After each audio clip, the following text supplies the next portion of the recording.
36 ಜನರ ಮೇಲೆ ಆಲ್ರೆಡಿ ನೋಟಿಸಸ್ಸನ್ನು ಬೇಲುಗಳಿಗೆ ನೋಟಿಸ್ಗಳನ್ನು ರಾಜ್ಯ ಸರ್ಕಾರ ರಾಜ್ಯ ಚುನಾವಣಾ ಆಯೋಗ ಕೊಟ್ಟಿದೆ. ಇದು ನೋಟಿಸ್ ಕೊಟ್ಟೈತಂದ್ರೆ ಇದರ ಅರ್ಥ ತಪ್ಪಾಗೈತೆ ಅಂತನ ಅರ್ಥ. ಎರಡನೇದು ಇಬ್ಬರು ಅಬ್ಸರ್ವರ್ಗಳನ್ನು ಆಲ್ರೆಡಿ ನೇಮಿಸಿದ್ದಾರೆ ಕರ್ನಾಟಕಕ್ಕೆ ಬರಲಿಕ್ಕೆ. ಕೇಂದ್ರ ಚುನಾವಣಾ ಆಯೋಗ ನಮಗೆ ಇದನ್ನು ಹೇಳ್ತು, ಇಲ್ಲ ಈ ರೀತಿಯ ಕಂಪ್ಲೇಂಟ್ಗಳನ್ನು ನಾವು ನೋಟಿಸ್ ಮಾಡಿ ಇಬ್ಬರನ್ನ ಆಲ್ರೆಡಿ ನಾವು ನೇಮಕ ಮಾಡಿದ್ದೇವೆ, ಒಳ್ಳೆ ಆಫೀಸರ್ಗಳಿದ್ದಾರೆ, ಅವಶ್ಯಕತೆ ಇದ್ದರೆ ಇನ್ನೂ ಹೆಚ್ಚು ಮಾಡ್ತೇವೆ ಅನ್ನುವಂಥ ವಿಷಯ ಹೇಳಿದರು.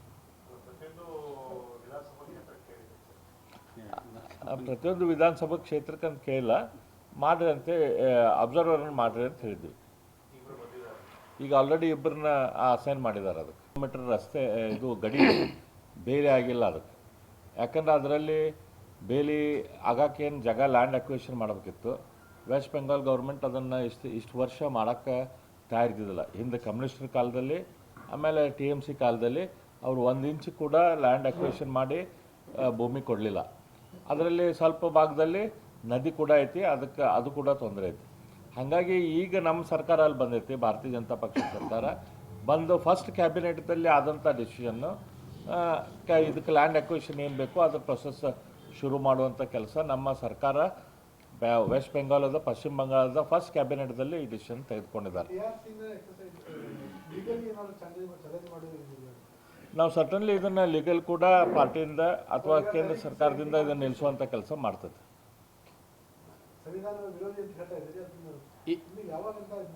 ಅಲ್ಲ, ಈಗಾಗಲೇ ನಿನ್ನೆ ದಿವಸ ಅರವಿಂದ್ ಅವರು ಆಗಲೇ ಹೇಳ್ದಂಗೆ ನಮ್ಮ ಕೇಂದ್ರ ಸಚಿವರಾಗಿರ್ತಕ್ಕಂಥ ಶ್ರೀ ಕುಮಾರಿ ಶೋಭಾ ಕರಂದ್ಲಾಜೆ ಅವರು ಸನ್ಮಾನ್ಯ ಅಮಿತ್ ಶಾ ಅವ್ರಿಗೆ ಈ ಪತ್ರವನ್ನು ಬರೆದಿದ್ದಾರೆ. ಇದ್ರ ಮೇಲೆ ಡೆಫಿನೆಟ್ಲಿ ಆ್ಯಕ್ಷನ್ ಆಗ್ತೈತೆ ಅನ್ನೋಂಥ ವಿಶ್ವಾಸ ನಮಗೆ. ಮಾಡೋದು ಸೆಂಟ್ರಲ್ ಗೌರ್ಮೆಂಟ್ ಮಾಡ್ಬೇಕಾಕೈತಿ. ನ್ಯಾಷನಲ್ ಸಿಟಿಜನ್ಸ್ ರಿಜಿಸ್ಟ್ರಿ ನಮ್ಮ ದೇಶದಲ್ಲಿ ಭಾಳ ಒಂದು ದೊಡ್ಡ ಭಾಳ ಒಂದು ದೊಡ್ಡ ರಿಕ್ವೈರ್ಮೆಂಟ್ ಐತಿ, ನ್ಯಾಷನಲ್ ರಿಜಿಸ್ಟ್ರಿ ಆಫ್ ಸಿಟಿಜನ್ಸ್ ಅಂತ. ಇದನ್ನು ಮಾಡ್ಬೇಕಂತೇಳಿ ಭಾಳ ದಿನದ ಎಲ್ಲ ರಾಷ್ಟ್ರವಾದಿಗಳ ಬೇಡಿಕೆ ಐತಿ. ಆ ನ್ಯಾಷನಲ್ ರಿಜಿಸ್ಟ್ರಿ ಆಫ್ ಸಿಟಿಜನ್ಸ್ ನಮ್ಮ ದೇಶದಲ್ಲಿ ಇಲ್ಲ. ಈಗ SIR ಆಗಲಿ ಅಥವಾ ಬೇರೆ ಎಲ್ಲ ಪ್ರಕ್ರಿಯೆಗಳ ಮೂಲಕ ಅಂತಿಮವಾಗಿ ನಮ್ಮ ದೇಶದಲ್ಲಿ ಕೂಡ ಒಂದು ನ್ಯಾಷನಲ್ ರಿಜಿಸ್ಟ್ರಿ ಆಫ್ ಸಿಟಿಜನ್ಸ್ ಬರುವಂಥ ಅವಕಾಶ ಐತಿ. ಈಗ ಅದಕ್ಕೆ ಪೂರಕವಾಗಿ ಇವೆಲ್ಲ ಬೇರೆ ಬೇರೆ ಆ್ಯಕ್ಟಿವಿಟಿಗಳ ಮೂಲಕ ನುಸುಳುಕೋರನ್ನ ಪತ್ತೆ ಹಚ್ಚಕ್ಕೆ ನಮಗೆ ಸಾಧ್ಯ ಆಗ್ತದೆ. ಆದರೆ ಅದನ್ನು ಅಡ್ಡ ಹಾಕುವಂಥ ಕೆಲಸ ಇವತ್ತು ಇಲ್ಲಿ ಮಾಡ್ತಿದ್ದಾರೆ. ಕೆಲವು ಬಾರ್ಡರ್ ರಾಜ್ಯಗಳಲ್ಲಿ ಅಲ್ಲಿ ಪರ್ಮನೆಂಟ್ ರಿಜಿಸ್ಟ್ರೇಷನ್ ಸರ್ಟಿಫಿಕೇಟ್ ಅಲ್ಲಿ ಕೊಟ್ಟಿರ್ತಾರೆ, ಅದು ಕೇಂದ್ರ ಸರ್ಕಾರದ ಪರ್ಮಿಷನ್ ಮೇಲೆ. ಆದರೆ ಇಲ್ಲಿ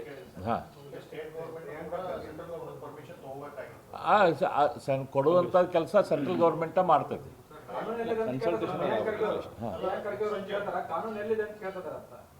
ಪ್ರಿಯಾಂಕಾ ಖರ್ಗೆ ಅವ್ರು ನೋಡ್ರಿ, ಅವ್ರಿಗೆ ಅವ್ರದ್ದು ಆದ ಕಾನೂನು, ಅವರು ಹೇಳೋದು ಸಂವಿಧಾನ, ಆದರೆ ಅವ್ರು ಮಾತಾಡೋದೆಲ್ಲ ತಮಗೆ ಏನು ಬೇಕು ಅದು ಸೂಟೇಬಲ್ ಆಗಿ ಮಾತಾಡ್ತಾರೆ. ಹಂಗಾಗಿ ಅವ್ರು ಹೇಳೋದು ನಾವು ಭಾಳ ಸೀರಿಯಸ್ ಆಗಿ ತೊಗೊಳ್ಳೋದು ಅವಶ್ಯಕತೆ ಇಲ್ಲ.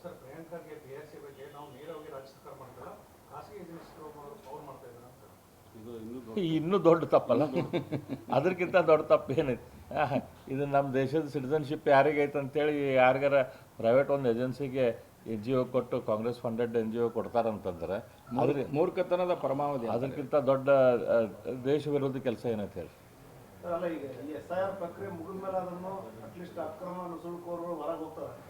ಇಡೀ ದೇಶದಲ್ಲಿ SIR ಪ್ರಕ್ರಿಯೆ ಆದಮೇಲೆ ಇದಕ್ಕೊಂದು ಸ್ಪಷ್ಟ ಕಲ್ಪನೆ ಬರ್ತೈತಿ. ಅವ್ರು ಕೇಳಿದ ಪ್ರಶ್ನೆ ಉತ್ತರ ಸಿಗಲಿಲ್ಲ ಸರ್. ಅರುಣಾಚಲ ಪ್ರದೇಶನಾಗ ಐತಿ, ಅಸ್ಸಾಂನಾಗ PRC, ಮಣಿಪುರ್ನಾಗ ಐತಿ, ಕರ್ನಾಟಕದ ಮಾಡಿಸ್ತಾರೆ ಏನು? ಮತ್ತು ಆ ಸ್ಟೇಟ್ BJP ಈಗ ಅರುಣಾಚಲ ಪ್ರದೇಶದಾಗೂ ತಮ್ಮದೇ BJP, ತಮ್ಮದೇ ಸರ್ಕಾರ, ಅಸ್ಸಾಂನಾಗೂ ತಮ್ಮದೇ ಸರ್ಕಾರ. ಅಲ್ಲ, ಒಂದು ಆರ್ಟಿಕಲ್ 14ದಲ್ಲಿ ಸ್ಪಷ್ಟವಾಗಿರ್ತಕ್ಕಂಥ ಉಲ್ಲೇಖ ಐತಿ. ನೀವು ಕನ್ಸಲ್ಟೇಷನ್ ಪ್ರೊಸೆಸ್ ಅನ್ನೋದು ಇರಬೇಕು ಫಸ್ಟ್.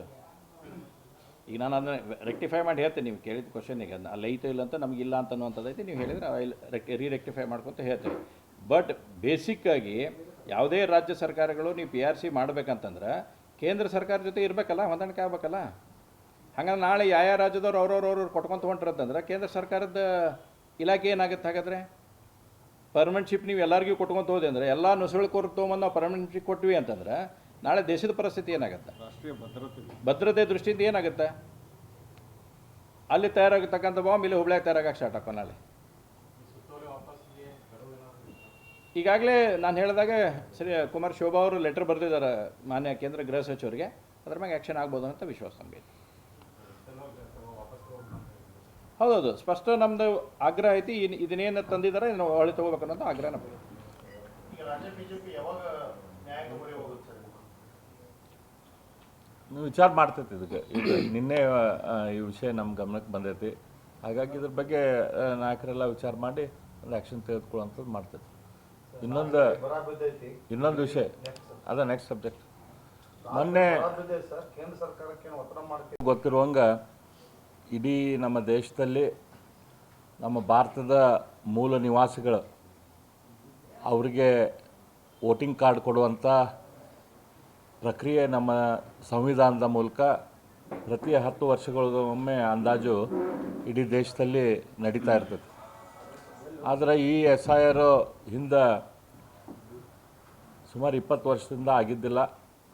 ಇವತ್ತು SIR ಪ್ರೊಸೆಸ್ಸು ಇವತ್ತು ನಮ್ಮ ಚುನಾವಣಾ ಆಯೋಗ ಹೊಸ ಟೆಕ್ನಾಲಜಿಯನ್ನು, ಈಗಿರುವಂಥ ಟೆಕ್ನಾಲಜಿಯನ್ನು ಬಳಸಿಕೊಂಡು ಭಾಳ ಸಮರ್ಪಕವಾಗಿ ಇಡೀ ದೇಶಾದ್ಯಂತ ಒಂದು ರಾಜ್ಯ ಆದಮೇಲೆ ಇನ್ನೊಂದು ರಾಜ್ಯ ಅಂಥೇಳಿ ಈ ರೀತಿ ಮಾಡ್ತಾ ಹೊಂಟಿದೆ. ಅದೇ ರೀತಿ ಇವತ್ತು ನಮ್ಮ ಕರ್ನಾಟಕದಲ್ಲಿ ಕೂಡ ಇವತ್ತು SIRನ ಪ್ರಕ್ರಿಯೆ ಶುರುವಾಗಿದೆ. SIRನ ಪ್ರಕ್ರಿಯೆಯಲ್ಲಿ ಭಾಳ ಪ್ರಮುಖ ಅಂಶ ಅಂತಂದರೆ ನಮ್ಮ ದೇಶದ ಪ್ರಜೆಗಳಿಗೆ ವೋಟನ್ನು ಕೊಡುವಂಥದ್ದು. ನಮ್ಮ ದೇಶದ ಪ್ರಜೆಗಳು ಯಾರಿಲ್ಲ, ಆಧಾರ್ ತೊಗೊಂಡಿರ್ಬೋದು ಅವರು, ಅಥವಾ ರೇಷನ್ ಕಾರ್ಡ್ ತೆಗೆದುಕೊಂಡಿರ್ಬೋದು, ಅಂಥವ್ರಿಗೆ ಐತಲ್ಲ ಇದರ ಮೂಲಕ ವೋಟಿಂಗ್ ಸಿಗುವಂಥದ್ದು ಆಗೋದಿಲ್ಲ. ಅದೇ ರೀತಿ ಒಂದಕ್ಕಿಂತ ಹೆಚ್ಚು ಎಲ್ಲಿ ವೋಟ್ ಇರ್ತೈತಿ ಆ ವೋಟ್ಗಳನ್ನು ಕೂಡ ಇದ್ರ ಮೂಲಕ ಎಲಿಮಿನೇಟ್ ಮಾಡುವಂಥ ಪ್ರೊಸೆಸ್ ಆಗ್ತೈತಿ. ಹಾಗಾಗಿ ಎಲ್ಲೆಲ್ಲಿ SIR ಆಗೈತಿ ಅಲ್ಲಿ ದೊಡ್ಡ ಪ್ರಮಾಣದ ಏನು ಡುಪ್ಲಿಕೇಟ್ ವೋಟರ್ಸ್ ಇದ್ದರು ಆ ವೋಟರ್ಸ್ದ ಸಂಖ್ಯೆ ಕಡಿಮೆ ಆಗೈತಿ. ಭಾಳ ಒಳ್ಳೆ ರೀತಿಯಿಂದ ಇಡೀ ದೇಶಾದ್ಯಂತ ಈ ಪ್ರಕ್ರಿಯೆ ನಡೆದಿದೆ. ಆದರೆ ಈ ಪ್ರಕ್ರಿಯೆ ನಮ್ಮ ಕರ್ನಾಟಕದಲ್ಲಿ ಶುರುವಾದಾಗ ನಿಮಗೆಲ್ಲರಿಗೂ ಗೊತ್ತಿರುವಂಗೆ ನಿಮ್ಮ ಪತ್ರಿಕಾ ಮಾಧ್ಯಮದ ಮಿತ್ರರ ಮೂಲಕನ ಇವತ್ತು ಇಡೀ ರಾಜ್ಯಕ್ಕೆ ಗೊತ್ತಾಗ್ತಾ ಇದೆ. ಕಾಂಗ್ರೆಸ್ಸಿನ ಕಾರ್ಯಕರ್ತರು ಕಾಂಗ್ರೆಸ್ಸಿನ ಸಹಕಾರದಿಂದ ಈ ಪ್ರೊಸೆಸ್ಸನ್ನು ಡಿಸ್ಟರ್ಬ್ ಮಾಡುವಂಥ ಕೆಲಸವನ್ನು ಮಾಡ್ತಿದ್ದಾರೆ. ಯಾವ ರೀತಿ SIR ಪ್ರಕ್ರಿಯೆ ಆಗಬಾರ್ದು ಆ ರೀತಿ SIR ಪ್ರಕ್ರಿಯೆಯನ್ನು ಮಸೀದಿಯಲ್ಲಿ ಕೂತ್ಕೊಂಡು ಅಥವಾ ಯಾರ್ದೋ ಒಂದು MLA ಆಫೀಸಲ್ಲಿ ಕೂತ್ಕೊಂಡು, ಚರ್ಚ್ನಲ್ಲಿ ಕೂತ್ಕೊಂಡು, ಆಮೇಲೆ MLAಗಳ ಫೋಟೋ ಹಾಕಿದಂಥ ಗಿಫ್ಟ್ಗಳನ್ನು ಜನರಿಗೆ ಕೊಡೋದರ ಮೂಲಕ ಈ ರೀತಿ SIR ಪ್ರಕ್ರಿಯೆಗೆ ಅಡಚಣೆ ಉಂಟು ಮಾಡುವಂಥ ಕೆಲಸ ಮಾಡ್ತಿದ್ದಾರೆ. ಅದು ಒಂದು ರೀತಿ ಆಗುವಂಗಿದ್ದರೆ ಅದಕ್ಕಿಂತ ಮುಖ್ಯವಾಗಿ ಇವತ್ತು ಏನು ಈ SIR ಪ್ರಕ್ರಿಯೆ ಕಂಪ್ಲೀಟ್ ಇಡೀ ದೇಶಾದ್ಯಂತ ಆದ ನಂತರ ನಮ್ಮ ದೇಶದಲ್ಲಿ ಏನು ನುಸುಳುಕೋರರು ಅದಾರಲ್ಲ ಅವ್ರ ಬಗ್ಗೆ ಸಂಪೂರ್ಣವಾಗಿ ಒಂದು ಚಿತ್ರಣ ಹೊರಬರುವಂಥ ಸಾಧ್ಯತೆ ಭಾಳ ಒಳ್ಳೆ ರೀತಿಯಿಂದ ಇದೆ. ಅದಕ್ಕೆ ಅಡಗಾಲ ಹಾಕುವ ರೀತಿಯಲ್ಲಿ ನಮ್ಮ ದೇಶದಲ್ಲಿ ಅದಾರೋ ಇಲ್ಲೋ, ನಮ್ಮ ದೇಶದ ಪ್ರಜೆಗಳು ಹೌದೋ ಅಲ್ಲೋ ಅನ್ನುವಂಥದ್ದು ಅದನ್ನು ಡಿಸಿಷನ್ ಮಾಡೋದು ಅದು ಸಂವಿಧಾನದ ಆರ್ಟಿಕಲ್ 14 ಪ್ರಕಾರ ಆಗಬೇಕಾಗ್ತೈತಿ. ಇದರ ಸಂಪೂರ್ಣ ಹಕ್ಕಿರೋದು ಕೇಂದ್ರ ಸರ್ಕಾರಕ್ಕೆ, ಯಾರು ನಮ್ಮ ದೇಶದ ಪ್ರಜೆಗಳು ಅಂಥೇಳಿ ನಿರ್ಧಾರ ಮಾಡಲಿಕ್ಕೆ. ಆದರೆ ಅದನ್ನೆಲ್ಲ ಬಿಟ್ಟು ಇವತ್ತು ನಮ್ಮ ಕರ್ನಾಟಕ ಸರ್ಕಾರ, ಕಾಂಗ್ರೆಸ್ಸಿನ ಸರ್ಕಾರ, ಮತಾಂಧ ಸರ್ಕಾರ, ಒಂದು ರೀತಿ ಔರಂಗಜೇಬನ ಮತಾಂಧತೆ ಯಾವ್ದಿತ್ತು ಅದೇ ರೀತಿ ಮತಾಂಧತೆ ಇವತ್ತು ಕಾಂಗ್ರೆಸ್ ಸರ್ಕಾರಕ್ಕೆ ಮುಸ್ಲಿಮರ ಮೇಲೆ ಇದ್ದಂಗೆ ಕಾಣಿಸ್ತೈತಿ. ಹಾಗಾಗಿ ಇವತ್ತು ಕಾಂಗ್ರೆಸ್ ಸರ್ಕಾರ, ಕರ್ನಾಟಕದ ಕಾಂಗ್ರೆಸ್ ಸರ್ಕಾರ ಇಲ್ಲಿ ಕರ್ನಾಟಕದಲ್ಲಿ ಒಂದು ಕರ್ನಾಟಕ ಪರ್ಮನೆಂಟ್ ರೆಸಿಡೆನ್ಸ್ ಸರ್ಟಿಫಿಕೇಟ್ ಅಂಥೇಳಿ, ಅಂದರೆ ಕರ್ನಾಟಕದಲ್ಲಿರುವಂಥ ಪರ್ಮನೆಂಟ್ ರೆಸಿಡೆನ್ಸ್ಗಳಂತ ವಾಸಗಾರರು ಅಂಥೇಳಿ ಒಂದು ಸರ್ಟಿಫಿಕೇಟ್ ಕೊಡುವಂಥ ಒಂದು ಪ್ರಕ್ರಿಯೆಯನ್ನು ಶುರು ಮಾಡೈತಿ. ಇದಕ್ಕೆ ಯಾವುದೇ ರೀತಿಯ ಸರ್ಕಾರಕ್ಕೆ ಈ ಹಕ್ಕು ಇಲ್ಲ. ಈ ದೇಶದ ನಿವಾಸಿಗಳು ಯಾರು ಅಂತ ಡಿಸಿಷನ್ ಮಾಡುವಂಥ ಹಕ್ಕು, ಸಂಪೂರ್ಣ ಹಕ್ಕು ಕೇಂದ್ರ ಸರ್ಕಾರಕ್ಕಿದೆ. ಆದರೆ ಅದಕ್ಕೆ ಗೊಂದಲ ಉಂಟು ಮಾಡ್ಲಿಕ್ಕೆ ಕರ್ನಾಟಕದಲ್ಲಿ ಅಲ್ಲದಂಥವ್ರಿಗೆ, ಬಾಂಗ್ಲಾದೇಶದ ಪಾಕಿಸ್ತಾನಿ ನುಸುಳುಕೋರರಿಗೆ ಸಹಾಯ ಮಾಡಲಿಕ್ಕೆ ಕೇವಲ ವೋಟ್ ಬ್ಯಾಂಕ್ ರಾಜಕಾರಣಕ್ಕಾಗಿ ಇವತ್ತು ಈ ಪರ್ಮನೆಂಟ್ ರೆಸಿಡೆನ್ಸಿ ಸರ್ಟಿಫಿಕೇಟ್ ಕೊಡುವಂಥ ಕೆಲಸ ಇವತ್ತು ರಾಜ್ಯ ಸರ್ಕಾರದಿಂದ ಮಾಡುವಂಥ ಪ್ರಯತ್ನ ನಡೆದಿದೆ. ಇದು ಸಂಪೂರ್ಣ ಕಾನೂನು ಬಾಹಿರವಾದಂಥ ಕೆಲಸ. ಅದಕ್ಕೆ ಇದನ್ನು ವಿರೋಧಿಸಿ ಈ ಪ್ರಕ್ರಿಯೆಗೆ ಇದು ದೇಶ ವಿರೋಧಿ ಚಟುವಟಿಕೆ ಐತಿ, ಇದ್ರ ಬಗ್ಗೆ ಕೂಡಲೇ ಇದನ್ನು ಕಟ್ಟುನಿಟ್ಟಾಗಿ ಇದನ್ನು ನಿಲ್ಲಿಸುವಂಥ ಕೆಲಸ ಮಾಡಿರಿ ಅಂಥೇಳಿ ನಮ್ಮ ಮಾನ್ಯ ಕೇಂದ್ರ ಸಚಿವರಾದ ಕುಮಾರಿ ಶೋಭಾ ಕರಂದ್ಲಾಜೆ ಅವರು ಅಮಿತ್ ಶಾ ಅವರಿಗೆ ಪತ್ರವನ್ನು ಕೂಡ ಬರೆದಿದ್ದಾರೆ.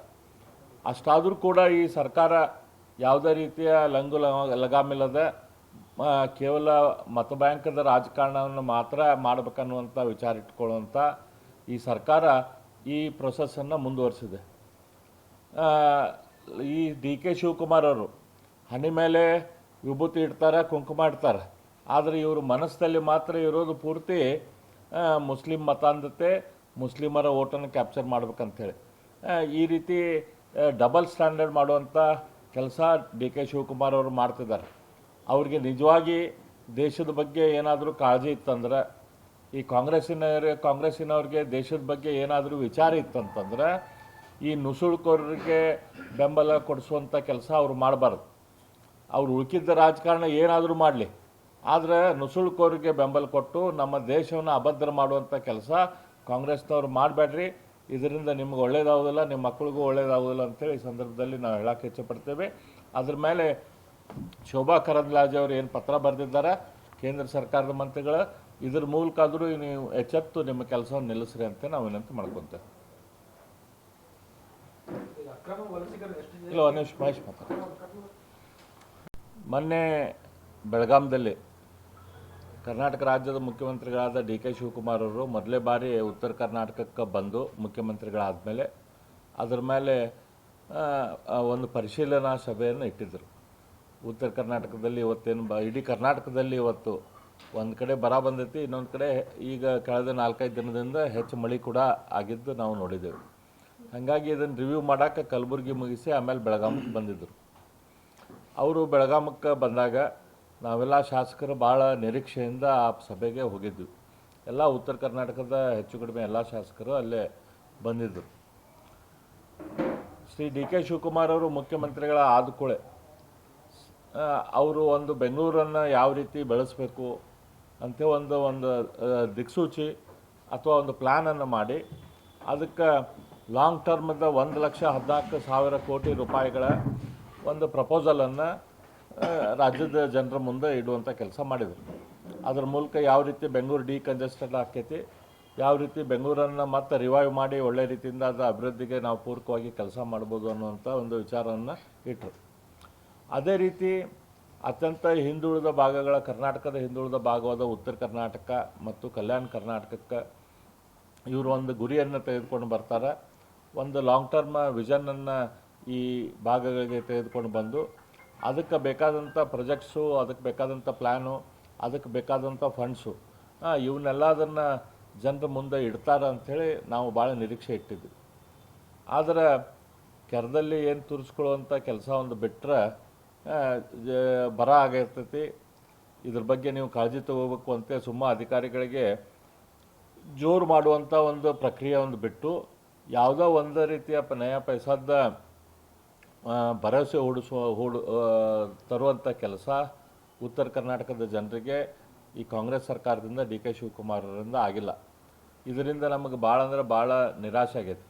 1,14,000 ಕೋಟಿ ನೀವು ಬೆಂಗಳೂರಿಗೆ ಕೊಡ್ತೀರಿ, ಇಲ್ಲೇ ಉತ್ತರ ಕರ್ನಾಟಕದ ನಗರಗಳಿಗೆ ಎಲ್ಲದಕ್ಕೂ ಕೂಡ 14,000 ಕೋಟಿ ಕೊಡಬೇಕು. 14,000 ಕೋಟಿ 14,000 ಕೋಟಿ ಹೋಗಲಿ, 14 ಕೋಟಿ ಕೂಡ ನಮಗೆ ಅನೌನ್ಸ್ ಮಾಡಲಿಲ್ಲ ಇವರು ಉತ್ತರ ಕರ್ನಾಟಕದ ನಗರಗಳಿಗೆ. ಈ ರೀತಿ ತಾರತಮ್ಯ ಉತ್ತರ ಕರ್ನಾಟಕದ ಬಗ್ಗೆ, ಹೈದರಾಬಾದ್ ಕರ್ನಾಟಕ, ಕಲ್ಯಾಣ ಕರ್ನಾಟಕದ ಬಗ್ಗೆ ಇವ್ರಿಗೆ ಐತಿ. ಅತ್ಯಂತ ಹೆಚ್ಚು ಸೀಟುಗಳು ಕಾಂಗ್ರೆಸ್ಸಿಗೆ ಬಂದಿದ್ದು ಈ ಭಾಗದಿಂದ. ಎಲ್ಲ ರೀತಿಯಿಂದ ಜನ ಇವರಿಗೆ ಆಶೀರ್ವಾದ ಮಾಡಿದ್ದಾರೆ. ಆದರೆ ಯಾವುದೇ ರೀತಿಯ ಕಾಳಜಿ ಈ ಭಾಗಗಳ ಬಗ್ಗೆ ಈ ಕಾಂಗ್ರೆಸ್ ಸರ್ಕಾರಕ್ಕಿಲ್ಲ, ಡಿ.ಕೆ. ಶಿವಕುಮಾರ್ ಅವರಿಗೂ ಕೂಡ ಇಲ್ಲ ಅಂಥೇಳಿ ನಾನು ಈ ಸಂದರ್ಭದಲ್ಲಿ ಹೇಳಕ್ಕೆ ಇಷ್ಟಪಡ್ತೀನಿ. ನೀವು ನಮಗೆ ನಿರೀಕ್ಷಿತ ಡಿ.ಕೆ. ಶಿವಕುಮಾರ್ ಒಂದು ರೀತಿ ಅವರು ಬೆಂಗಳೂರು ಬೇಸ್ಡ್ ರಾಜಕಾರಣಿ, ಅವರು ಕೂಡ ಇದು ಮಾಡಿದ್ದಾರೆ. ಹಿಂದೆ ರಾಜಕೀಯವಾಗಿ ಸಿದ್ದರಾಮಯ್ಯನವರಿಗೆ ಪುನರ್ಜನ್ಮ ಕೊಟ್ಟಂಥ ಉತ್ತರ ಕರ್ನಾಟಕ, ಬಾದಾಮಿಯಿಂದ ಅವರಿಗೆ ಪುನರ್ಜನ್ಮ ಸಿಕ್ಕಿತ್ತು. ಅವರು ಕೂಡ ಇದೇ ಕೆಲಸನ ಮಾಡಿದ್ದರು. ಉತ್ತರ ಕರ್ನಾಟಕಕ್ಕೆ ಅನ್ಯಾಯ ಆಗುವಂಥದ್ದು. DK ಶಿವಕುಮಾರ್ ಅವರು ಕೂಡ ಇದೇ ಅನ್ಯಾಯ ಮಾಡಿದ್ದಾರೆ. ನಮ್ಮ ಭಾಳ ದಿನದ ಬೇಡಿಕೆಗಳಾದ ಆಲ್ಮಟ್ಟಿ ಮತ್ತು ಅಪ್ಪರ್ ಕೃಷ್ಣ ಪ್ರಾಜೆಕ್ಟ್ಸ್, ಇದರ ಬಗ್ಗೆ ಲ್ಯಾಂಡ್ ಅಕ್ವಿಷನ್ ಆಗಲಿ ಅಥವಾ ಗೇಟ್ಗಳನ್ನು ಹೆಚ್ಚು ಎತ್ತರಿಸೋದ್ರ ಮೂಲಕ ನೀರಾವರಿಗೆ ಹೆಚ್ಚಿನ ಆದ್ಯತೆ ಕೊಡುವಂಥ ಕೆಲಸ ಆಗಲಿ, ಈ ಭಾಗದಲ್ಲಿ ಇಂಡಸ್ಟ್ರಿಗಳು ಬರೋದ್ರ ಬಗ್ಗೆ, ಹಾರ್ಡ್ವೇರ್ ಪಾರ್ಕ್ಗಳನ್ನು ಈ ಭಾಗದಲ್ಲಿ ತೆಗೆದುಕೊಂಡು ಬರೋದ್ರ ಬಗ್ಗೆ ಏನಾದರೂ ಅನೌನ್ಸ್ಮೆಂಟ್ಗಳನ್ನು ಮಾಡ್ತಾರೆ, ಒಂದು ಮಾರ್ಗವನ್ನು ಮಾಡಿಕೊಡ್ತಾರೆ. ಈ ಭಾಗದ ಅಭಿವೃದ್ಧಿಗಂತೆ ನಮಗೇನು ಭರವಸೆ ಇತ್ತು ಅದನ್ನು ಸಂಪೂರ್ಣವಾಗಿ ಅವರು ನಿರಾಶೆಯನ್ನು ಮಾಡಿದ್ದಾರೆ. ಇವತ್ತು ಬರಗಾಲ ಬಂದರೂ ಕೂಡ ಒಂದು ಕಡೆ ಒಣ ಬರಗಾಲ ಐತಿ, ಒಂದೊಂದು ಕಡೆ ಹಸಿ ಬರಗಾಲ ಶುರುವಾಗೈತಿ. ಅದ್ರ ಬಗ್ಗೆ ಯಾವುದೇ ರೀತಿಯ ತಯಾರಿ ಸರ್ಕಾರದಿಂದ ಆದಂಗೆ ಕಾಣ್ತಾ ಇಲ್ಲ. ಯಾಕಂದ್ರೆ ತಯಾರಿ ಆಗ್ಬೇಕಂತಂದ್ರೆ ಅದಕ್ಕೆ ಬೇಕಾದಂಥ ದುಡ್ಡು ಕೊಡಬೇಕು. ಆ ದುಡ್ಡು ಕೊಡುವಂಥ ಕೆಲಸ ಈ ಸರ್ಕಾರದಿಂದ ಆಗಿಲ್ಲ. ಅಧಿಕಾರಿಗಳಿಗೆ ದುಡ್ಡು ಕೊಟ್ಟು ಅದ್ರ ಮೇಲೆ ಅವ್ರಿಗೇನು ಪ್ಲ್ಯಾನ್ ಇದೆ ಅದು ಡಿಸ್ಟ್ರಿಕ್ಟ್ ವೈಸ್ ಅದನ್ನು ಪ್ಲ್ಯಾನ್ ತೆಗೆದುಕೊಂಡು ಅದನ್ನು ಥರೋ ಆಗಿ ಮಾಡಬೇಕಾಗ್ತೈತಿ. ಎಲ್ಲ ಇಡೀ ಉತ್ತರ ಕರ್ನಾಟಕದ ಎಲ್ಲ ಜಿಲ್ಲೆಗಳನ್ನು ಒಂದೊಂದು 3 ತಾಸಿಗೆ ಅಲ್ಲಿ ಕರೆದು ಅವ್ರಿಗೊಂದು ಭಾಷಣ ಕೊಟ್ಟು ಕಳಿಸಿದ್ರೆ ಅದರ ಮೂಲಕ ಯಾವುದೇ ರೀತಿಯ ಬರ ಪರಿಹಾರ ಕಾಮಗಾರಿ ಆಗೋದಿಲ್ಲ. ಹಾಗಾಗಿ ಸರ್ಕಾರ ನಿಜವಾದ ಕಾಳಜಿ ಇಟ್ಟು ನಿಜವಾದ ಕನ್ಸರ್ನ್ ಜನರ ಬಗ್ಗೆ ತೋರಿಸುವಂಥ ಕೆಲಸ ಮಾಡಬೇಕು ಅಂತೇಳಿ ನಾವು ಒತ್ತಾಯ ಮಾಡ್ತೇವೆ. ಸರ್, ಭಾಳ ಖುಷಿ ಆಯ್ತು ನಾವು ಬರೋದ್ರ ಬಗ್ಗೆ ಮಾತಾಡಿದ್ದೇವೆ. ಈರುಳ್ಳಿ ಬೆಳೆ ಸರ್, ಈರುಳ್ಳಿ ಬೆಂಬಲ ಬೆಲೆ ಮಹಾರಾಷ್ಟ್ರ ಕೇಂದ್ರ ಸರ್ಕಾರ ಬೆಂಬಲ ಬೆಲೆ ಖರೀದಿ ಮಾಡುತ್ತೆ. ಕೇಂದ್ರ ಸರ್ಕಾರ ಸರ್ ಇದೇನೈತಿ, ಕರ್ನಾಟಕ ಸರ್ಕಾರದವರು ಮನವಿ ಸಲ್ಲಿಸ್ಬೇಕಾಗ್ತೈತಿ. ಕರ್ನಾಟಕ ಸರ್ಕಾರದವ್ರು ಮನವಿ ಸಲ್ಲಿಸಿದ್ರೆ ಅಲ್ಲಿ ಕೇಂದ್ರ ಸರ್ಕಾರ ರೆಸ್ಪಾಂಡ್ ಮಾಡುವಂಥ ಕೆಲಸ ಮಾಡ್ತೈತಿ. ಸರ್ಕಾರ ಮನವಿ ಸಲ್ಲಿಸಲಿ, ನಾವು ಕೇಂದ್ರ ಸರ್ಕಾರಕ್ಕೆ ಒತ್ತಾಯ ಮಾಡ್ತೇವೆ ಇದ್ರ ಬಗ್ಗೆ. ಇಲ್ಲಿಂದ MP ಗಳಿದ್ದಾರೆ, ಮಿನಿಸ್ಟರ್ಗಳಿದ್ದಾರೆ, ಇಷ್ಟು ಜನರದ್ದು ಅರ್ಥ ಮಾಡ್ಕೋಬೇಕಲ್ಲ. ಸರ್ಕಾರಕ್ಕಂತೂ ಕಾಳಜಿ ಇಲ್ಲ, ಬಿಟ್ಟುಬಿಡಿ ಸರ್. ಜಸ್ಟ್ ನಿಮ್ಮ ಪಕ್ಷದ ಮಿನಿಸ್ಟರ್ಗಳಿಗಾದ್ರೂ ಕಾಳಜಿ ಇರ್ಬೇಕಲ್ಲ. ನನಗೆ ಅವಡೇ ಇಲ್ಲ. ಇದನ್ನು ನಮ್ಮ ಈ ವಿಷಯದ ಬಗ್ಗೆ ಇದನ್ನು ನಾವು ಕೇಂದ್ರ ಸರ್ಕಾರದ ಗಮನಕ್ಕೆ ತೆಗೆದುಕೊಂಡು ಬರುವಂಥ ಕೆಲಸ ಮಾಡ್ತೇವೆ. ತಮ್ಮ ವತಿಯಿಂದ ಏನಾದರೂ ಉತ್ತರ ಕರ್ನಾಟಕಕ್ಕೆ ಏನಾದರೂ ವಿಶೇಷ ಪ್ಯಾಕೇಜ್ ಕೇಂದ್ರ ಸರ್ಕಾರದಿಂದ ಕೊಡಿಸುವಂಥ ಕೆಲಸ ಮಾಡುತ್ತೀರಿ? ರಾಜ್ಯ ಸರ್ಕಾರ ಬಿಟ್ಟು ಬಿಡ್ರಿ, ಅವ್ರು ಕೈ ಚೆಲ್ಲಾರು ಮಣ್ಣಂತೂ ಏನು ಕೊಡಲಿಲ್ಲ, ಅವ್ರು ಬಂದು ಬೆಳಗಾವಿ ಒಳಗೆ ನಾವು ವಿಶೇಷ ಪ್ಯಾಕೇಜ್ 40 ವರ್ಷದಿಂದ ಅತಿವೃಷ್ಟಿ ಅನಾವೃಷ್ಟಿ ಬೆಳೆ ವಿಮೆ ಬಂದಿಲ್ಲ ರೈತರಿಗೆ, ವಿಶೇಷ ಪ್ಯಾಕೇಜ್ ಕೊಡಿಸ್ತೀರಿ ಅಂತ? ಈಗ ನೋಡಿರಿ, ಕೇಂದ್ರ ಸರ್ಕಾರದಿಂದ NDRF ಮೂಲಕ ನ್ಯಾಷನಲ್ ಡಿಸಾಸ್ಟರ್ ರಿಲೀಫ್ ಫಂಡ್ ಏನೈತಿ ಅದ್ರ ಮೂಲಕ ಏನು ದುಡ್ಡು ಕೊಡಬೇಕು ಅದನ್ನು ಕೊಡುವಂಥ ಕೆಲಸ ನಾವು ಮಾಡ್ತೀವಿ. ಈಗೂ ಕೂಡ ಅದನ್ನು ಇವ್ರು ನಮ್ಮ ರಾಜ್ಯ ಸರ್ಕಾರದವ್ರು ಇಮಿಡಿಯೇಟ್ಲಿ ಪ್ರಪೋಸಲ್ ಕಳಿಸಿದ್ರು ಕೂಡ ಅದನ್ನು ಮಾಡ್ತೀವಿ.